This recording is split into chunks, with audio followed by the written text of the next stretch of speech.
البنات، مرحبا بكم معايا في فيديو جديد ان شاء الله. اليوم غنقدم لكم الوصفه ديال الخبيزه ان شاء الله، والحامض المصير المرقد. غنبدا بالمقادير ديال الخبيزه. عندنا هنا الخبيزه مقطعه رقيق، هادو الخبيزه والسلق، ماشي هو السبانغ البنات، السبانغ وحدهم والسلق وحده بهذا الشكل هذا مقطعين رقاق. غندوزو المقادير. عندي التوابل عند معلقة التحميرة، معلقة الكامون، معلقة خرقوم، ملحة معلقة صغيرة، الهريسة، الابزار هو معلقة صغيرة. هنا عندي القزبر والمعدنوس مقطعين رقاق، مطيشة الحك معلقة كبيرة، عندي فصوص ديال الثوم. هنا عندي الحامض مقطع دوائر ونصف حامضة، اللب ديالها قطعته رقيق بهذا الشكل هذا. وعندي معلقة صغيرة من السمن والزيت باش غادي نشحرو بشرمولة ديال الخبيزة. دابا غندوزو ندير الخبيزة باش تفور ان شاء الله في الكسكاس.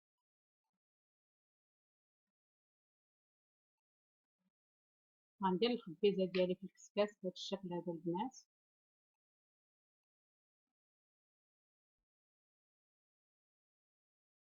نحطها وغنضيف عليها ثومه فصوص وداك الحامض اللي قطعت دوائر نديرو باش يفور معاها الكسكاس.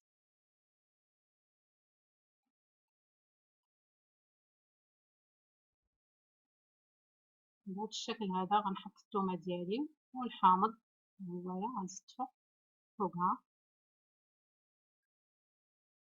وغنديرها تفور، ونكمل معكم بقيه التحضير ديال البوشو ديال الشرموله ديالنا. عفوا، في الطنجره غندير شويه الزيت البلديه، غنزيد معلقه ديال السمن صغيره،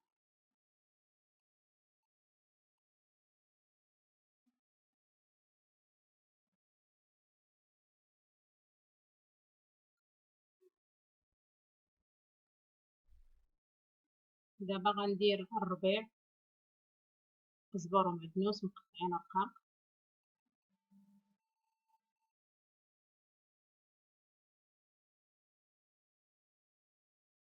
والثومه اللي فورتها مع الخبيزه، واللب ديال نصف حامضه مقطع رقيق. غندير مطيشه الحك معلقه حتى هيايا. غندوز دابا ندير التوابل وغندير هاد المكونات نشحرهم فوق البوطه. من بعد ما تبخرات لينا اولا فارت لينا اسم الخبيزه ديالنا مزيان طابت، نصعد المكانه وهي كتفور في الكسكاس. هاد الحشوه دابا غنشحرها مزيان ونشحر معاها الخبيزه. هانتوما الخبيزه من بعد ما طابت بهذا الشكل هذا غنشحر كلشي في طنجره واحد تقريبا 10 دقائق ولا ربع ساعه. ومن بعد هذا هو الشكل النهائي ديال الخبيزه ديالنا. قدمتها بهذا الشكل هذا، نتمنى ان تعجبكم الخبيزه. ندوزو دابا للطريقه ديال الحامض المصير اولا الحامض البلدي.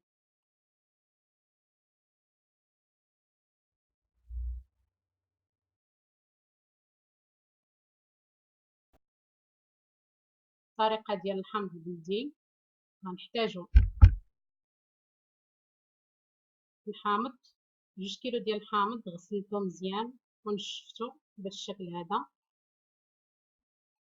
هانتوما هذا هو الحامض البلدي. غنحتاج الملحه وغنحتاج القريعه ديالي فاش غادي نرقد الحامض اللي غسلتها وعقمتها، ودابا دايره فيها شويه ديال الخل. غنحويه دابا، غنشللها بالخل ونحويه شي زلافه وندوز باش نكمل معكم الطريقه. هاد الحامض عندي دابا عام وانا مصايبه، هانتوما تبارك الله بقى زوين. بنفس الطريقه باش صايبت هذا. ودابا غناخذ الحامضه ديالي غنقسم على شويه، ما تكونش هابطه بزاف، المهم على ماء زائد. غنعمرها بالملح مزيان من الداخل، نعمرو الحامضه ديالنا مزيان بهذا الشكل هذا البنات. الملحه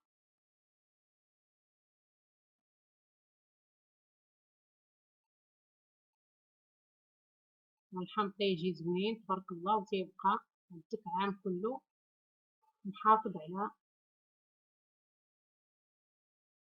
ما تيخسر، ما تيوقع عليه حتى شي حاجه. بهذا الشكل هذا البنات انا عمرت الحامضه ديالي مزيان. ودابا غنحطها في القرعه،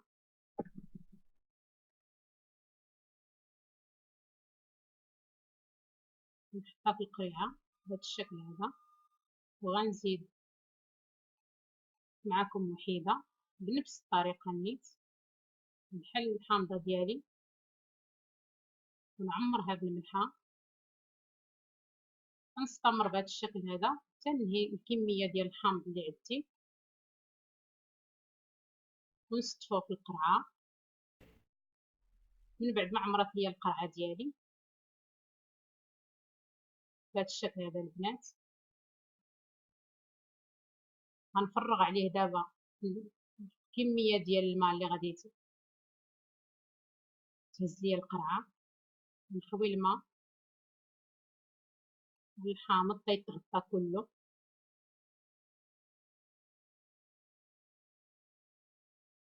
من بعد غنزيد عليه شويه الزيت من الفوق، باش الزيت هي اللي تحافظ على الحامض باش يبقى زوين عندنا عام كله. الزيت البلديه اللي درت ليه تقريبا معلقه كبيره. غنسد القرعه ديالي، وهذا هو الحامض ديالنا. من بعد ما سالينا جميع المراحل ديال التصاويب ديالو، كيف ما قلت لكم هذا هو الحامض اللي مصايب عندي في الدار هذا عام وانا مصايبه. هو بقى كيف ما هو، هانتوما زوين تبارك الله، ما تيخسر ما حتى شي حاجه. كنتمنى ان الطريقه ديال الحامض المصير تعجبكم وتجربوها، والطريقه ديال الخبيزه كنتمنى انكم تشاركوها مع الاهل والاحباب والاصدقاء وتدعموا القناه.